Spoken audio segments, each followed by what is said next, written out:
আওয়ামী লীগকে বাদ দিয়ে যে নির্বাচন, এই নির্বাচন একজন অবৈধভাবে ক্ষমতা দখলকারী অধীনে নির্বাচন, যে নির্বাচনে ভোট কারচুপি মানে একেবারে প্রকাশ্যভাবে, যেদিন নির্বাচন তার আগের দিন সন্ধ্যা থেকেই সিল মারা, বাক্স ভরা, ব্যালটে ভরে ফেলেছিল, সেই ধরনের একটা নির্বাচন অনুষ্ঠিত হয়ে গেল সম্পূর্ণ অবৈধ সরকারের হাতে।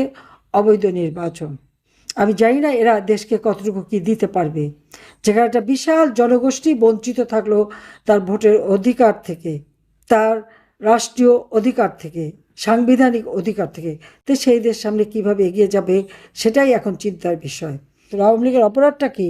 আওয়ামী লীগ স্বাধীনতা এনে দিয়েছে, আওয়ামী লীগ দারিদ্র বিমোচন করেছে, আওয়ামী লীগ দেশের মানুষের অধিকার প্রতিষ্ঠা করেছে, শান্তি নিরাপত্তা দিয়েছে, এটাই কি আমাদের অপরাধ ছিল? সেটাই আমার প্রশ্ন। একটা ইলেকশনের নামে একটা প্রহসন খেলে, যে নির্বাচনে আওয়ামী লীগ অংশগ্রহণ করতে পারে নাই, যেখানে আওয়ামী লীগের ভোট 53%, সেই আওয়ামী লীগকে বাদ দিয়ে ইলেকশন করলে আর বাংলাদেশের 50 ভাগের অধিক ভোটারকে বঞ্চিত করে নির্বাচন করলে সেই নির্বাচন কখনো বৈধ হতে পারে না। অবৈধ সরকারের হাতে নির্বাচন অবৈধই থেকে যায়।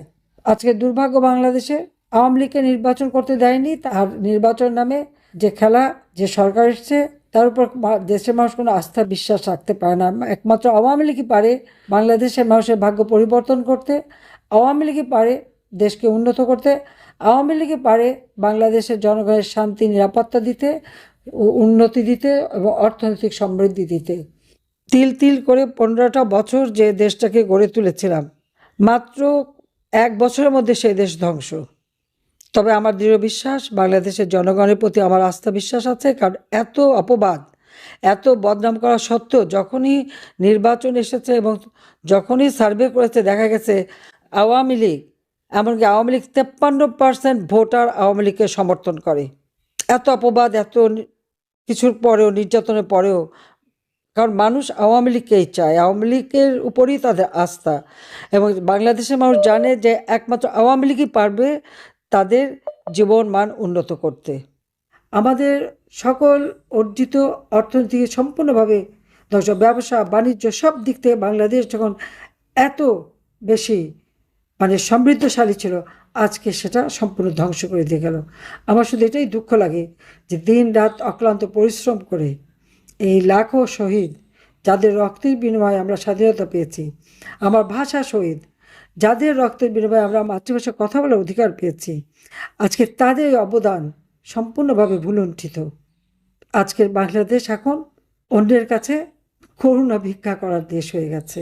এই দেশটিকে ধ্বংসস্তূপে পরিণত করে দিয়ে গেল সে অবৈধভাবে ক্ষমতা দখলকারী, ম্যাটিকুলাস ডিজাইনের মাধ্যমে যার ক্ষমতা আরোহণ, ডক্টর মোহাম্মদ ইউনূস।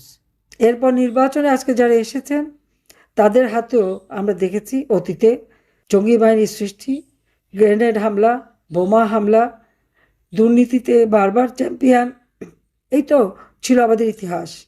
কিন্তু এই বদনাম থেকে আমরা বাংলাদেশকে শান্তির দেশে উন্নীত করেছিলাম। সকলের সাথে বন্ধুত্ব, কারোর সাথে বরিতা নয়, এই নীতি আমরা অনুসরণ করেছিলাম।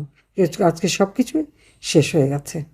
তবে আমি দেশের মানুষ আপনাদের বলবো, আপনাদের সাহস আছে, শক্তি আছে। আমাদের অগণিত নেতাকর্মীকে নির্যাতন করা হয়েছে, হত্যা করা হয়েছে, ঘর বাড়ি ব্যবসা প্রতিষ্ঠান জ্বালিয়ে পুড়িয়ে ছারখার করে দেওয়া হয়েছে।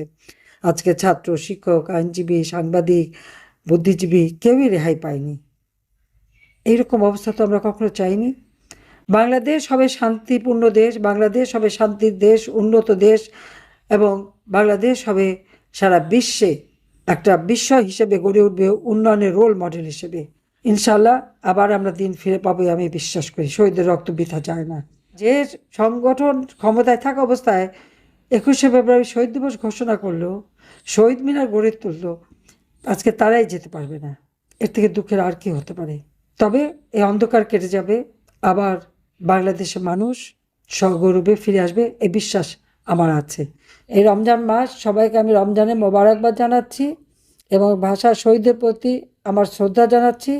ইনশাল্লাহ দিন ফিরে আসবে, জাতির পিতা বঙ্গবন্ধু শেখ মুজিবুর রহমানের স্বপ্নের সোনার বাংলা আমরা গড়ে তুলব।